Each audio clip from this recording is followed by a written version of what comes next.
Like, I think this is something that I can dive into a lot more for you guys. Like, I want to dive into stuff like finding your style, knowing how to style things, what you're looking for. But finding your style is so deep that it gets to the point of you knowing yourself best, because as I'm trying to find my own style and I'm continuously learning how to style and become a better like stylist, but also developing my own style in that process. It's such a tedious process that it's like a internal growth process, because your internal is a reflection of your external, right? So some things I actually been doing recently was getting rid of a lot of clothes. I got rid of a lot of clothes.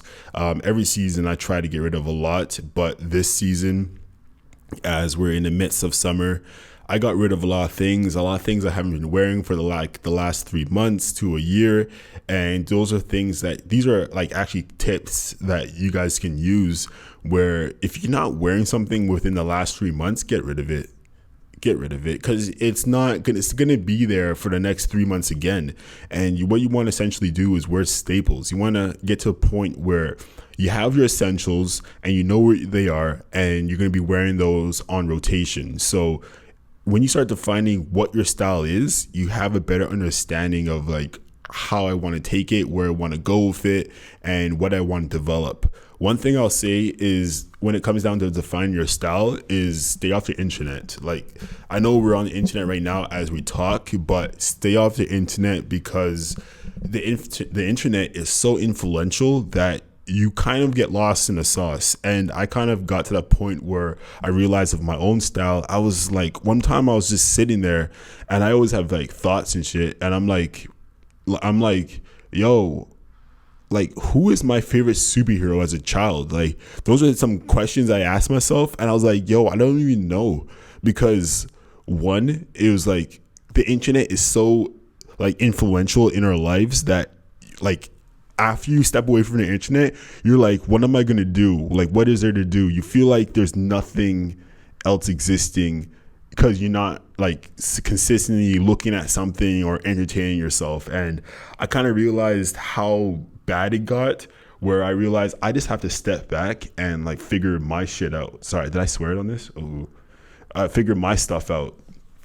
So yeah, you gotta step back. I think you really gotta step back and just really examine who you are as a person. Get to know yourself. Get to know who you were as a kid, because I truly believe that life comes in full circles, and what you want to do is essentially what you wanted to do as a kid.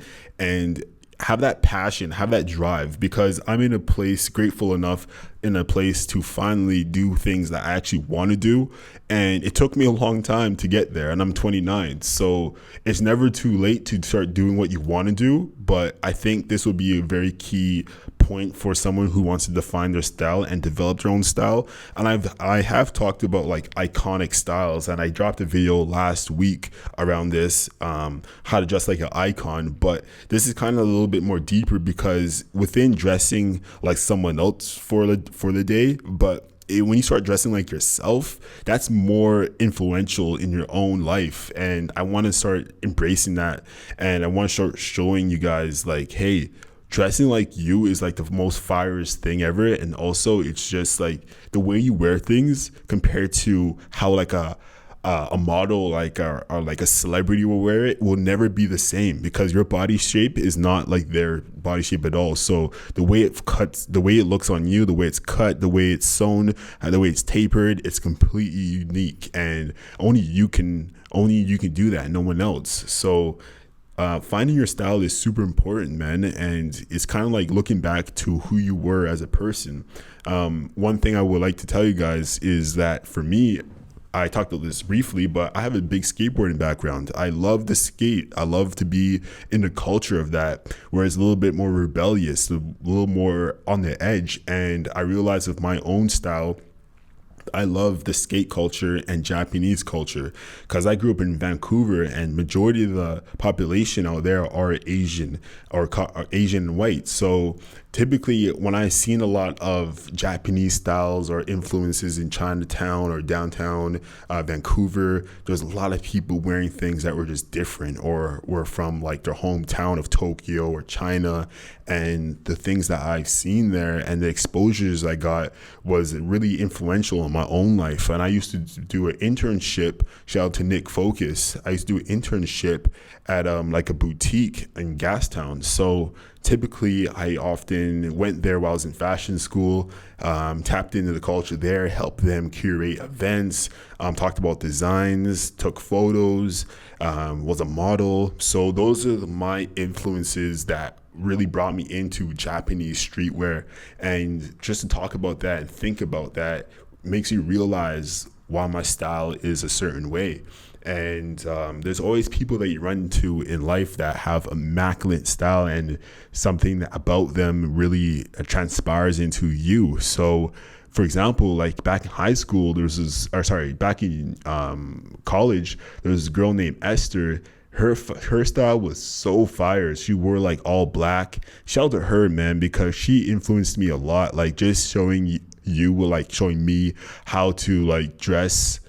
Not even like, we didn't even have discussions on it. I just looked at her style and was like, yo, the monochromatic colors she wears, mostly it was all black, but the way she wore the all black was just so fire. Like it was kind of like Aritzia pants or Lululemon pants, and then she had some like sneakers on, and then she had like a big like draped coat, and she had like a thin maybe crop top and maybe a ball cap with a black tote bag. Like that stuff was so fire that to me it was just like, yo, like there's something here. And shout out to like her, because I get inspirations from women's fashion all the time. So really, you really have to dig deep into who you are, where your influences are, and kind of tap into that, because essentially that your upbringing and how you live is essentially how you'll love to define your own style. Or if you want, or if you know where you want to go in life, everyone should have a plan. But if you want to get into more corporate world, then you're going to be wearing a lot more suits and stuff like that, more casual business looks as well. So it's kind of defining on your own personal lifestyle and how you want to live this life. And for me, it's more about comfortability, but at the same time, I love to be, I love that mix between the Japanese style and the skate culture. So my philosophy as of right now within how I'm dressing is I want to be able to skate in anything that I'm wearing. So if I look a little preppy one day, you'll know it's comfortable, because I won't be wearing anything that's uncomfortable, first of all.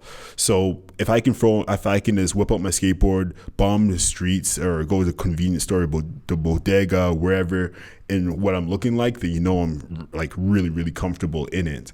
So that typically for me would be like kind of loose end trousers, or it could be like skin tight jeans. I reviewed some jeans from Zara before. But from that section, from casual to more of a street essence, that is typically my fit, my style, and comfortability, man. Comfortability is key, because I want to feel comfortable in my fit and just feel confident that no one's rocking what I'm wearing at the end of the day. Like what I'm rocking right now. Like it's kind of like what it says right here. I don't know if you guys can see. I got a Converse on the feet, and then I have the Uniqlo stretch to fit pants, and these are dope because it's kind of cropped at the bottom here, like it was just naturally like that. And I think the length is about maybe 30 possibly. And I got a white tank top, and I got this Club Monaco top as well. It's a little thicker, but it's cool because this is like really breezy. So, and I got like a little chain here, and I got my glasses from ASOS. So, and that's how I'm swagging, man. That's just what it is. So yeah, finding your style. I can go more into that. You guys just have to let me know. Let me know what your guys' influences are. It could be music, it can be celebrities, it can be people around you. And yeah, we can tap into a lot more, because for example, everyone should have like a style icon or a muse, someone they can follow off of. And for me, my muse would be Lenny Kravitz. Lenny Kravitz is so sick with style that it's like unbelievable to me. It's like the way he wears things, like it can be female, it can be like women's wear to men's wear. It's just brilliant how he wears it, and a lot of his style is kind of essentially his style is really, I can see his style in me a lot. So always have a fashion muse, or if you don't have one, develop one, or pick a few different people. It can be like Kanye West, it can just be like it can be so many different people, man. It could be Basquiat. These are just some people that I'm referencing off of. Nigo, Harushi, Fujiwara. It could be so many styles and people. John Elliott. Those are people I'm actually like really looking into right now, and I just love their style and what they bring to the industry.